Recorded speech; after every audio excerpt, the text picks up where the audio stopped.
Le sens de ce panel que la Direction générale des impôts et des domaines organise, c'est de regrouper l'ensemble des acteurs, disons les universitaires, des membres de la société civile, des ONG qui s'activent sur la gouvernance et la fiscalité, en vue de réfléchir sur la fiscalité foncière.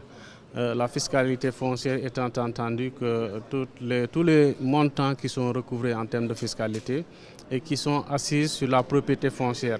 Parce que cela découle d'un constat d'une certaine faiblesse des montants recouvrés en termes de fiscalité sur les ressources domestiques relativement au foncier. Alors que tout le monde le sait au Sénégal actuellement, il y a de multiples enjeux autour du foncier. Les enjeux liés au foncier, au lotissement pour le foncier de l'habitat, le foncier pour l'agrobusiness, le foncier pour l'installation d'unités industrielles, d'unités de transformation.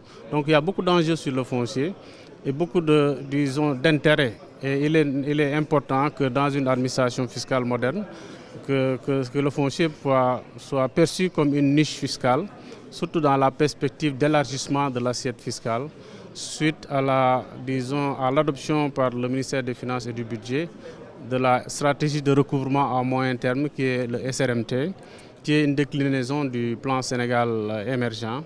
Et comme vous le constatez, nous sortons du marathon budgétaire. L'Assemblée nationale a adopté le budget 2024 qui s'élève à 7 003 milliards. Et c'est important que la DGID, qui recouvre environ les 2 tiers de ce budget, puisse revoir ses stratégies pour élargir l'assiette fiscale. Et justement, la matière foncière constitue une niche qu'on voudrait exploiter. Donc l'organisation de ce panel Regard croisé en relation avec l'Université de Dakar, notamment le CERIF, constitue un moment de regrouper tous les acteurs en vue de réfléchir à une meilleure fiscalité sur le foncier, à une fiscalité beaucoup plus moderne et beaucoup plus rentable. Voilà le sens du panel de ce matin. En matière fiscale, on peut augmenter les impôts sans augmenter la pression fiscale individuelle. Il faut élargir l'assiette. L'élargissement de l'assiette, d'ailleurs vous avez entendu parler du programme Yatal qui avait été lancé avec sa continuité, etc. Et dans ce programme, on disait que si 10 millions de contribuables recensés, le taux d'imposition est faible. Tout à l'heure aussi, il a rappelé sur 1 600 000 parcelles, c'est 130 000 qui payent. Donc il faut élargir l'assiette. Et c'est important parce qu'en élargissant l'assiette, on respecte les principes constitutionnels, notamment le principe d'égalité devant l'impôt. Donc c'est possible d'élargir l'assiette. En élargissant l'assiette, on va augmenter les impositions. Et l'Union économique et monétaire ouest-africaine, d'ailleurs, avait déjà signalé que le foncier fait partie des matières à fiscaliser davantage. Foncier et gestion des ressources naturelles. Donc c'est un peu ça la stratégie, c'est élargir l'assiette fiscale. Vous avez vu cette année, dans la loi des finances 2024, il n'y a pas de création d'impôts. Il n'y a pas de création d'imposition, etc. Donc je crois que l'État du Sénégal est bien conscient que la pression fiscale, elle doit être mesurée, mais elle est très faible d'ailleurs. Mais bien évidemment, parce que nous avons des objectifs de développement. Et qui dit objectif de développement pense à santé, éducation, développement urbain, c'est-à-dire le pavage et la voirie, et l'éclairage public naturellement. Et ces domaines-là nécessitent naturellement de la ressource financière pour pouvoir faire face à nos besoins en investissement.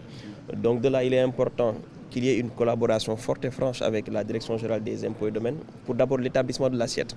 Effectivement, il a été dit un élargissement de l'assiette parce qu'en tant que collectivité territoriale la plus étendue de Dakar, qui fait 14 km², aujourd'hui, le foncier devait être pour moi un outil de développement.